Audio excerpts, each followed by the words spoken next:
coming up, my mentors know that sometimes I was coming from them on the blind side, but they let me hit that hump. They ain't reach down there every time I hit the jam.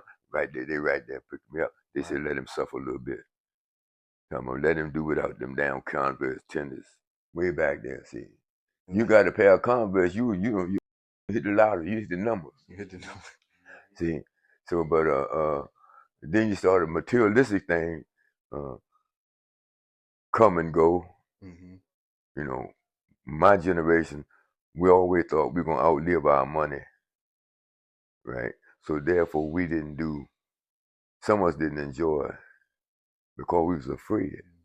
We couldn't go to the bank and when you can go to the bank and sign your name and get thousands of dollars, you know. Right. And so I'm all right. Wow. Right.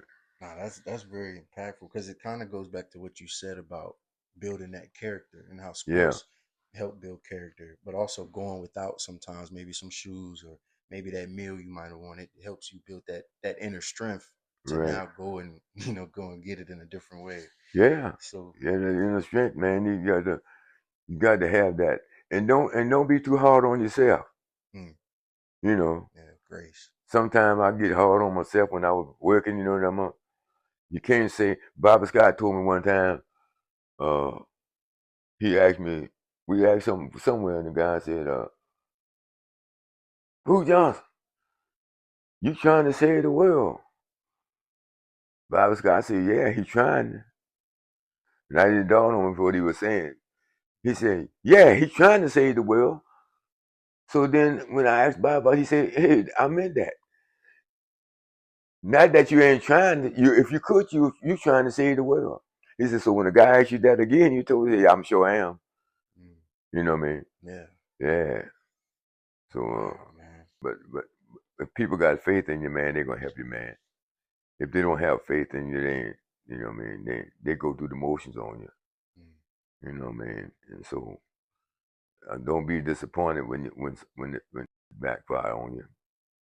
When a guy told you he gonna give you this, and 24 hours, he said, "Ah, man, I can't," you know. So Willie Mays used to tell me, have a checker to check on the checker. You know what I'm talking about? Handling your damn money. You want a checker to check on that checker. You want to know where every dime. See, because he one time, Willie hit a financial thing. He gonna plead bankruptcy one time. But one of his managers, Herman Franks, was a billionaire, and he had two sons that were lawyers, and they put them two sons in charge of Willie's affairs because we ain't gonna let you feel bankruptcy. Willie said he couldn't buy a pair of shoes till he run it through them two lawyers. And that's when he started getting them houses, and property, and everything, man. You know, he said he wanted a new car. Man said, "What you need it for? Can't drive it one at a time. Get two, one for you and one for your wife. You don't need no whole damn garage of Mercedes and things. Right. Because you don't drive them.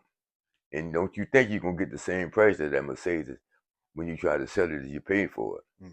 Little small thing like that. But he helped guys open up businesses. And this is another thing about Willie. He'll loan you some money, and he hope that you don't pay him back. Because you can't come back no more. You understand that? Oh, yeah. Yeah. I seen him do that. I said, what? He said, you don't worry about him no more. He ain't got nerve enough to come back to you and ask you for some more money on top of that money. He said, so I never loan nobody some money you can't afford to lose. Don't loan money on top of money. Now somebody gonna get you, man. You know, family member, somebody, man, they might need some help, you know. Yeah. But don't let money be the driving force. I'm tight. I don't want to give nobody nothing, till I started thinking about it. I'm pretty generous, though. Yeah. I wouldn't buy a hustling jacket, man. Wow, Mr. Johnson, I want to end it off saying that your legacy is powerful. You touched a lot of lives. You instilled morals and values into people. and you've also opened doors, you know, and pioneered mentorship in an innovative and genuine way. You know, Right. and hearing your story has been inspiring me.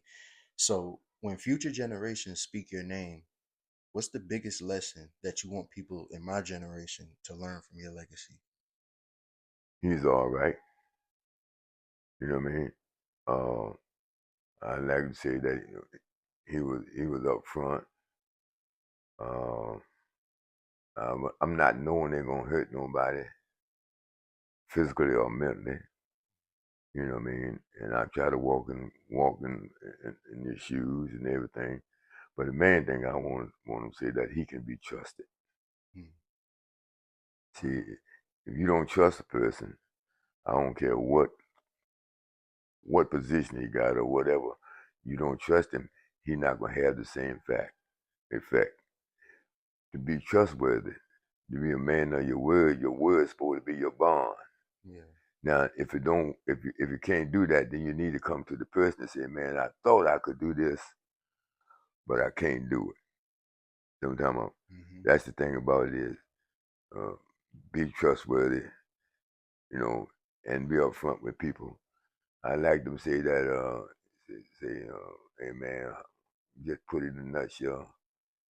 He was all right. I could trust him. I love my kids.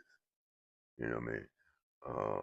So therefore, to deal with young folk on a daily basis, you almost got to have a juvenile mentality and vocabulary. Hmm. You know, Yeah. you're dealing with a different person than you're dealing with a grown folk. You're dealing with the most vulnerable ages. You got to be very delicate. You got to be very careful what you say to them and what you do to them at that age. Because two people you never forget. Somebody did something for you, and somebody did something to you. Hmm. See? Yeah, So, that's real. so if you keep that focus in, it's gonna be some days. I got a saying I used to give all those guys. It's gonna be some time where I might have to walk away from you, man. But never will I turn my back on you. I got that in a saying, Wow. and you know, so that's what I like. You know, just like with Teddy Hicks yesterday, and I was telling people, I knew where Teddy came from. That's why I kept on saying. Teddy lived on 17th Street. They had a damn dump in the back of his house. Wow. He had rats big as dogs. I used to see him. I stayed on 16th Street. You know, Hmm. now, from Teddy's house to my house was like going to the Taj Mahal. That's how much different it was. Yeah, the And difference. I was living in the projects, right? I Hmm. had running water, indoor toilet. Teddy and them had a damn toilet on the outside. You had to come out the house. The toilet was on the outside. You know what I mean? and Wow. and and and, and his mama used to work domestic. My mama did work domestic too, and I was telling them about Christmas coming July. What you talking about? We in the barber shop. Pooh Johnson, man, tell us what you were talking about. Christmas coming July. I said, let me tell you what I'm talking about. My mama, Teddy Hicks' mama, Shark's mother, worked for white folk cleaning up, right? Hmm. My mama worked 3 jobs. Teddy Hicks' mama worked 3 hard. Then they go up to Hilton and work for the white folk, right? Hmm. Making money. Now they call it, you call them people in the house, you cleaned up the house, now it costs you money. Hmm. They bring the food home, that people told them they could have and feed it to the kids in the neighborhood. Wow. The Christmas of July thing is this. Those kids would play with toys, new toys for Christmas. December, January, they get tired of them. So they give them to my mama and them to bring down to their children. So sometimes it ain't till July. Wow. So that July, see, old school. Yeah. And if you be up front, he tell you about that Christmas coming July. I tell you who sung that. I tell you who addressed that in one of the songs. Azaro. Christmas coming July. What the hell is he talking about? Wow. Some of them kids didn't know Christmas till July, man, because they got them toys that them other folks didn't want. Right. They bring them down in the hood. That's a real game right there. A lot of people need to know this. Yeah. See what I'm saying? So, just like with that prisoner of war thing, man, I know them people hold them. 95% of them people didn't know what I was talking about when I talk about the prisoners of war. Staying right across the street where we were playing. This was right after the Second World War. Come on. And right across the street, I mean, from Far Hill maybe to that tree back there. But they told us don't go over there because this what could happen. We don't know what them people, they might kidnap a kid and hold him hostage. So now I know why them old folks didn't want us over there. But I'm going over there and get me one of them damn field jackets. You know, I mean, them big armored field jackets. They were going to burn them up.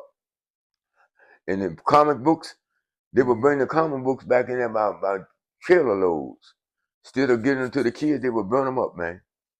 Yeah, so man, life is something. Life ain't been a bowl of thunder, but I wouldn't trade it for nothing in the world. It taught me some compassion, you know, and it taught me that sometimes when I have a different, like when I have different between my children, my grandchildren, and my wife, and sometimes I learned that one of the best tools is these damn feet. You get up there and walk around in the damn yard, walk up that street. Sometimes I look in the mirror and cuss the mirror out. You know, but the thing about it, when the nail come down, like I said, you treat people right, it's gonna come back on you. If you treating people dirty, it might not come in a long time, but you can believe it's gonna come back on you. Yeah, so that's what it is, Pooh Johnson. When I go away and go over here, I want Rick stand up and say, "Oh boy, was all right, man. God, it goes crazy, man. He ain't had no damn sense." I told the boy like this, man, burn me upside down, face down in the damn coffin, man. Pooh Johnson, man.